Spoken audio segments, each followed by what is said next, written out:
Hello and welcome back to the Watford Way. Now, usually I sit here in these match reactions and give some sort of tactical analysis or insight from my perspective on how I feel the game went. But today, I'm just going purely off vibes and happiness, really. I am just so overjoyed and pleased about the direction the club is going in at the moment. Don't get me wrong, there are still clearly issues there, and if you listen to the full Scott Duxbury interview that's been released via numerous outlets, you'll know there are still issues at the club that need to be resolved. But on the pitch, and looking at Tom Cleverley himself, I'm feeling so happy and positive in the general direction we're going. Now, let's talk about the game yesterday firstly before I give more in-depth thoughts on the season moving forward.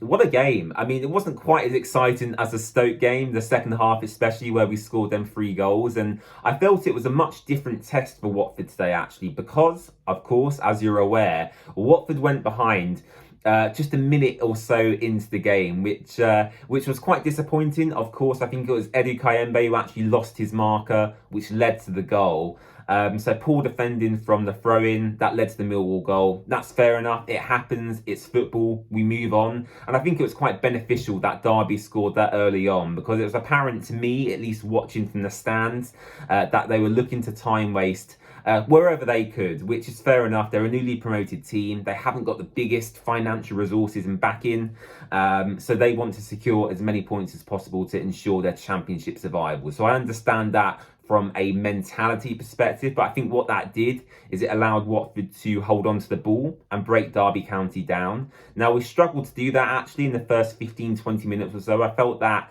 they were very organised, they held a very low block, and they were much more difficult to break down than we've seen in the previous teams that Watford have faced so far this season. But Matty Pollock popped up with a moment of Kevin De Bruyne-esque quality. Great pass into Vacuum Bio, who was anonymous throughout the start of that first half. And he popped up with a scissor kick style goal. It was a fantastic finish from Vacuum Bio, and actually probably the best finish I've seen him have in a Watford shirt. He's not renowned for scoring the classiest of goals. I think Vacuum Bio is one of them players where if it comes off his chest, his elbow, his arse, it doesn't really matter. If it goes in the back of the net, it counts as a goal. But the quality on his goal yesterday, to be fair to him, was really good. So credit to Bio for the goal. And it was great to watch live in the stadium myself. We go into half-time 1-1, and at that point, for a change, I feel quite confident Watford will go on to win the game, and that's a testament to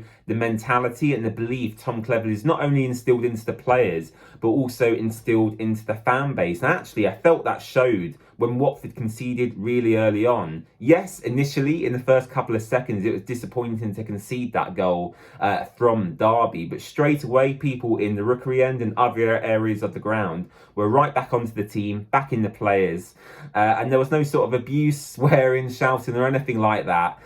It was all back in the players, ensuring they felt supported and could go on to ultimately score the winning goal, which we did through Moussa Sissoko. Now, Tom Cleverley made a really good change actually in that second half, and this has been a running theme with Tom Cleverley so far this season. The substitutions he seems to bring on are working, and the substitute he brought on yesterday that made the biggest impact was Kwadwo Bar, who was very direct in his running. He's strong, he's physical, he's pacey, and it was his run to the byline and the cross and the subsequent cross that led to Moussa Sissoko's goal. Now, his cross was initially missed, I believe, by Georgie Chapfadadze, and it come back out to Moussa Sissoko, who, again, his experience, he was in the right place at the right time to slot it home in front of, once again, a very jubilant Rookery end, and to secure the 3 points for Watford. And actually, other than Derby County's goal in the first half, they didn't really create any clear-cut opportunities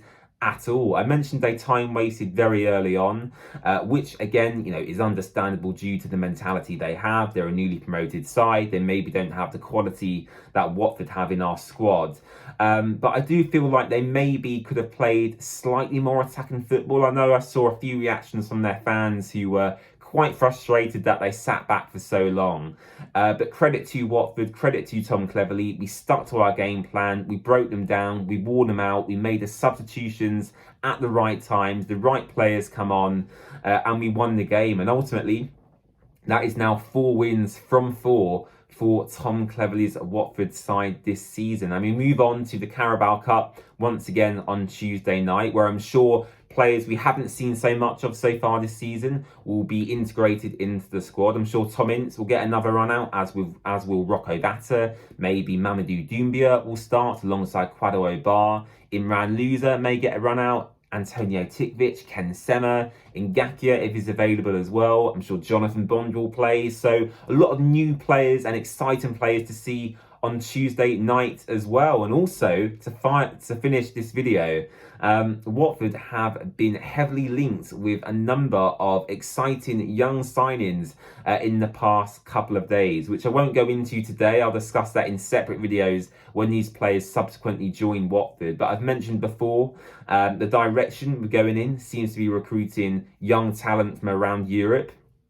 And as I said before, previously, that is the model Gino Pozzo has operated before, and he will continue to operate. We've seen that this summer with the sales of Asprilla and Ismail Kone. You buy these players in for relatively cheap transfer fees, develop them, put them on the international stage, if you will, and let them go on to achieve bigger and better things elsewhere. And there's a couple of exciting players in there. Kevin Caben coming in from Toulouse, Pierre Duomo, who is an industrious midfielder who will kind of fill that Ismail Kone gap in Watford's midfield. So a few exciting players. Angelo Ogbonna, previously of West Ham in the Premier League, is set to join in the coming days as well. So lots of exciting signings to look forward to in the last week or so of the transfer window.